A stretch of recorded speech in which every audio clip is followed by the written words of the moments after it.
I'm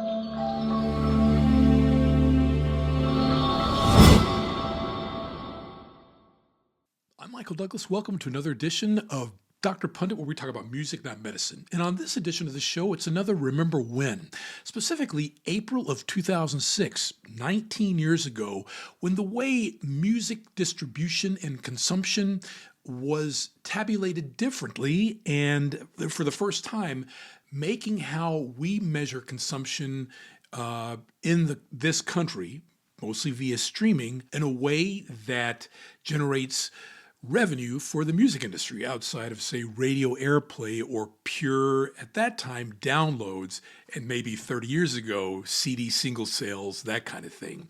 And it all started with the group Gnarls Barkley. That's right, this is the two-off group. They released a couple of albums. Their first album was their most successful, came out in 2006 with the #2 hit Crazy, which came out in the spring of 2006.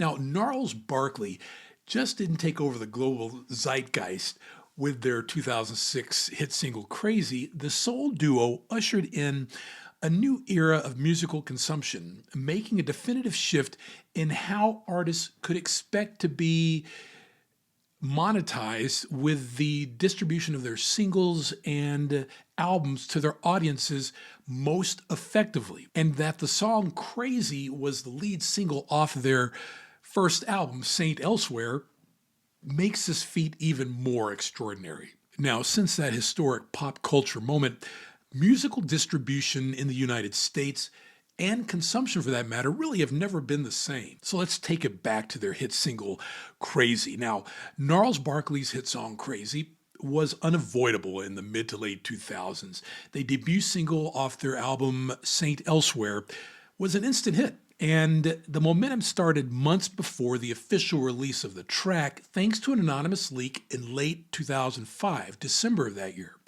And by April 2nd of 2006, Crazy made history by being the first track to top the UK charts on digital downloads alone.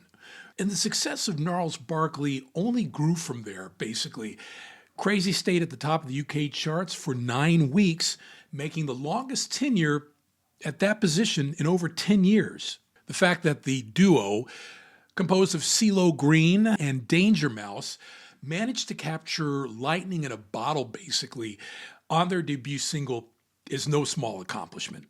And the impact of their history-making hit expands far beyond the reaches of their entire discography as a duo or solo artists. Crazy marked a shift in the way masses consumed media at that time. Tapes and vinyls had already achieved a dusty layer of antiquity, though people could say that the latter has made a resurgence, particularly around the time of COVID and the lockdown, when more people began to focus introspectively, say music collectors, on their collections and started YouTube channels in order to distribute and tell others about their vinyl, but still, it's still niche. You could probably add CDs to that grouping as well, because they were pretty much on their way out by that time too. And as a matter of fact, in 2004, that's the last time I bought a CD, so it's been more than 20 years. Digital was the new king, and the members of Gnarls Barkley were the trumpeters announcing the royalties' arrival. Now, interestingly, some other band may have snagged this monumental accolade if the official UK charts company hadn't changed its charting rules in the mid-2000s. Prior to the release of the song Crazy, only singles available in the store were eligible for chart positions. Fortunately for Gnarls Barkley, the charts company modified the rules in the UK to include online sales if physical copies were in record stores within a week of its digital release. Thus, they qualify for this Remember When on this show, okay? My criteria, kind of. Stateside in the US here, Crazy hit #2 on the Billboard Hot 100, as I already said, but managed to snag the #1 spots on the adult alternative chart and the pop airplay charts at that time. Gnarls Barkley climbing to the top of the UK chart with that debut single in April of '06 marked an unavoidable shift, basically, in the music industry. Audiences were making a mass exodus from physical media and flooding into the world of digital downloads. Download is the operative word here, okay? Unless you were file sharing your music, that goes back to the late 90s and Napster, LimeWire, those Pirate Bay, those things. Digital downloads required you to pay for it before you could listen. Within 6 years of Gnarls Barkley making download history, Carly Rae Jepsen, this chick, the Call Me Maybe chick, would usher in another transition, still reigning supreme today. Knocking digital sales off its online throne in the mid-2000s was something we're all familiar with in the 2020s. That would be streaming. 6 years after the official UK chart company shifted the rules to accommodate digital downloads / online sales, the organization once again revisited how it tracked the success of songs, this time through streaming.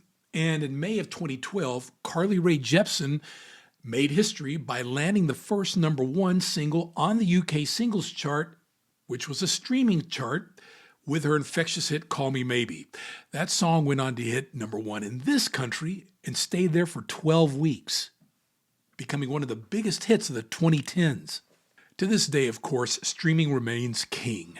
And at the time of this podcast, the International Federation of the Phonographic Industry, or the IFPI, reported the total value of the recording industry in 2024 to be almost $30 billion. Over half that revenue comes directly from streaming. And those groundbreaking digital sales that helped Gnarls Barkley make history, well, they're holding on at a modest 2.8% of the total revenue. Amazing when you really think about it.